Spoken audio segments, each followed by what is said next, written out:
If you're watching this video, it's probably because you're trying to figure out what the heck is going on with the current market.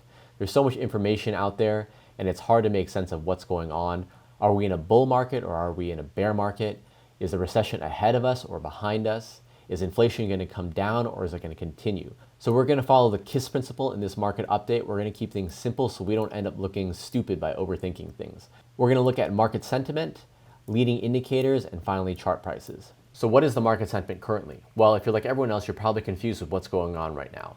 And what you're feeling is definitely reflected in the VIX. So if we look at these 3 periods where we're in a big bear market, you'll notice that the VIX throughout the bear market was on an uptrending cycle because of the increased volatility. But mid-bear market correction, we're still staying elevated, and the VIX never returned back to this blue line here. It stayed above this pink line. And you can see that in all of these cases, especially here.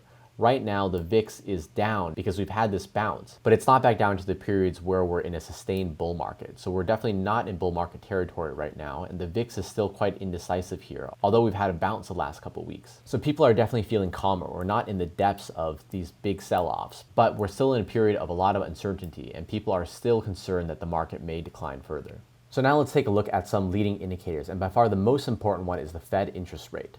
On May 4th, the Fed raised interest rates again, a quarter point, but this time they signaled that this may be the end of rate hikes. Basically, they've raised the interest rate to their target range of 5 and 5.25%, and they believe that this rate will be enough to go back to a 2% inflation rate. So the plan going forward should be to just hold rates here and have the markets cool down. Why this is important is because the interest rate is what you could call a God indicator. It determines both the short-term cycle and the long-term debt cycle. Ray Dalio puts it really well in his videos. But basically, interest rates set the tone in our economy for how easy it is to raise debt. And debt and credit fuel our long-term and short-term cycles. Right now, the federal government is raising interest rates, and that's definitely going to decrease growth. The question is, are we in a short-term cycle or are we going to find ourselves in a bigger cycle? Now let's take a look at how the Fed interest rate historically impacted the stock market. Now in this chart from Fred, you'll see 2 lines. The red line is the interest rate and the blue line is the Nasdaq, all the way from 1975. There's been a couple times when the Fed has spiked interest rates,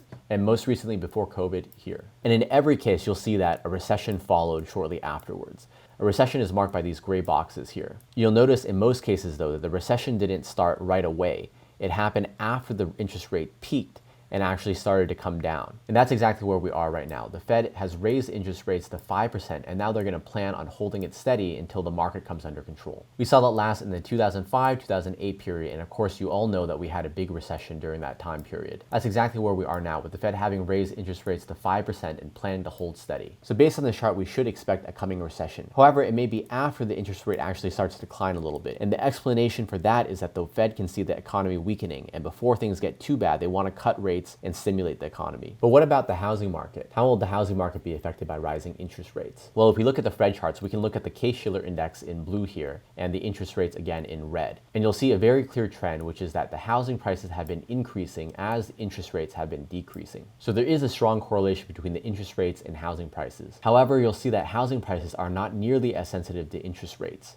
If we look at these periods here, you'll notice that the interest rate spiked, but the housing prices more or less continued uninterrupted up. But there's an exception to that rule, and that was in 2008. Here you can see interest rates spiked and housing prices did come down. And I believe the reason for that is quite simple. We had been coming from a place where the interest rates were near zero, under 2.5%, and then we spiked to over 5%. And what that created is it created a lot of stress on lenders. You've all heard of the mortgage-backed security crisis, and that was when people were buying houses on loans but didn't really have good credit. So as interest rates increased and they could no longer service their debts because they weren't credit worthy, they had to liquidate their assets, and that's why housing prices fell. In 2018, we had another interest rate spike, but it never crossed 2.5%, which meant that interest rates were essentially still zero, and that's why we didn't see any response in housing prices. But now interest rates have risen from essentially 0 to 5%, which is a huge increase, and we're seeing that pressure on homeowners and commercial real estate. In 2020, the median home price was $329,000, but people were taking out loans at only a 2.5% interest rate. That meant that homeowners were paying about $2,000 $1,000 a month. But now in 2023, after inflation, the median house price has moved up to $429,000. And instead of an interest rate of 2.5%, the interest rate is now 7%. That means people are paying almost $3,800 a month for housing. That represents an 87% increase in housing costs. So while wages for the average person are up a little bit in 2023, it's nowhere near enough to compensate for the increase in inflation costs. And while home buyers benefit from 30-year fixed rate mortgages, commercial real estate companies and businesses don't have the same option. They're stuck with shorter term adjustable rate mortgages, and their costs are going up. You can see the effect of this on corporate bonds. If we look at the junk index, you'll see that the prices of bonds have gone down substantially. And this is not just for high risk companies. If we look at LQD, which is investment grade bonds, we see the same type of price action. High interest rates have a real effect on lenders. And as corporations go out of business, unemployment will rise, people will feel less wealthy, and we're going to find ourselves in a recession.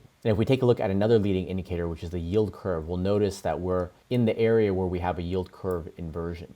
And if we look back historically where we've also seen other yield curve inversions in this area, we've always seen a recession and a downturn in the market follow shortly afterwards. It's not just what I think. Ray Dalio on April 19th posted an update on where we are in the big cycle. And in it, he has a chart that shows exactly where he thinks we are, which is right here, right before a drop in the larger big cycle. Basically, we've been in a period of increasingly easy money, but now that inflation is on the rise, we have no choice but to fight inflation by raising interest rates. If we look at this chart comparing inflation with the Fed interest rate, you can see exactly what I mean. We've been in a period of low inflation dating back to the 1980s, but now we're seeing inflation break out. At the same time, we've seen interest rates come down continually, but we've now broken out of this trend. I believe the breaking of these two trends indicate that we're taking a turn in the larger cycle, and we're no longer fluctuating in this smaller cycle. But now let's take things back and look at the S&P 500. If you followed this channel before, you'll know that I use Elliott wave in my technical analysis. And one of the cornerstones of Elliott wave is the 5-wave impulse, followed by a correction, which is typically 3 waves. So let's see if we can map this wave structure onto what we're seeing with the S&P 500. I believe this is wave 1, wave 2, wave 3, wave 4, and wave 5.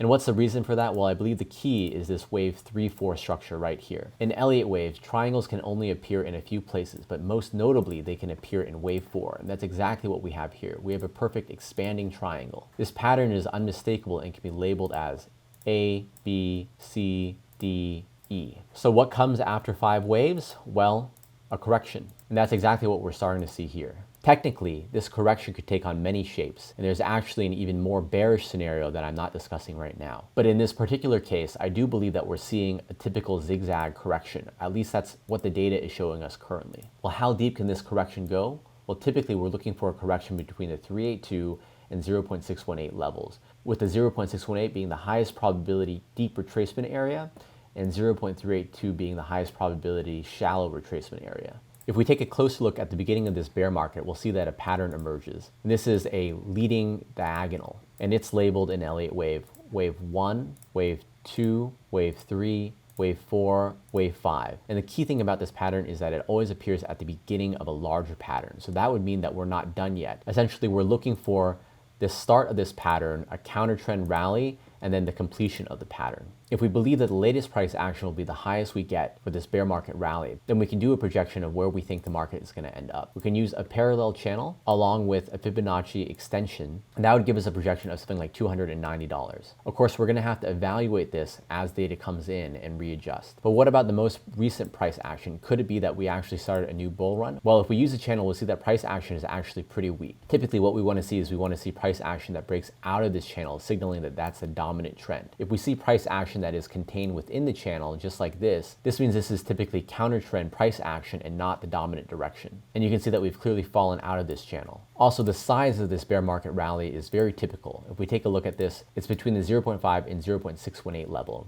0.618 being the highest probability area for a bear market rally. So we're still well within bounds of where this bear market rally should go and is expected to go. And in fact, there's still a little bit of room to the upside. If we take a look at the Nasdaq, we see the same trend, a leading diagonal, followed by a bear market retracement. And we actually have a little bit more room than S&P still for this to run a little bit higher. The Dow Jones Industrial Average is telling the same story, although we've come up a little bit higher than 0.618, but we're still well within the bounds of a bear market rally. And the Russell 2000 is showing us the same thing as well. We had a bear market rally to the 0.5% level, and now we're breaking down already. Bitcoin does show a little bit more strength. You can see that we have a similar market structure here, 5 waves down, which is signaling the dominant trend, and we have a counter market rally. However, what's a little bit different different about Bitcoin is that we've broken out of the channel already, and we're still at a pretty low retracement level, which means that there's still plenty of room for this to run potentially. But we should be warned that typically Bitcoin is correlated with the stock market. And what we typically see is that it behaves a lot more like a tech stock than it does a separate asset class. So while there is room on Bitcoin to run a little bit, I believe that it's still going to be correlated with the direction of the wider stock market. And Ethereum looks just like Bitcoin. We have a 5-way move down,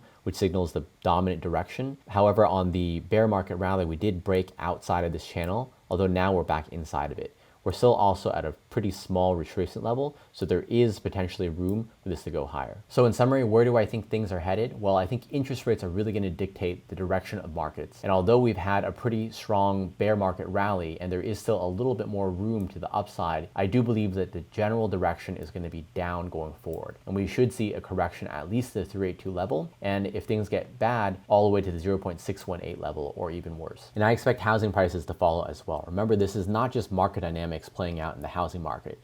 This is what the Fed wants to do. Housing is a key component of CPI and fighting inflation. So their intent is to lower housing prices, and we shouldn't forget that. And that's it for the March 7th market update. If you like this format of keeping things simple, please be sure to like and subscribe to this video. I check engagement to decide if I should make another video like this. So if you want more updates, please like and subscribe, and I'll see you all in the next video.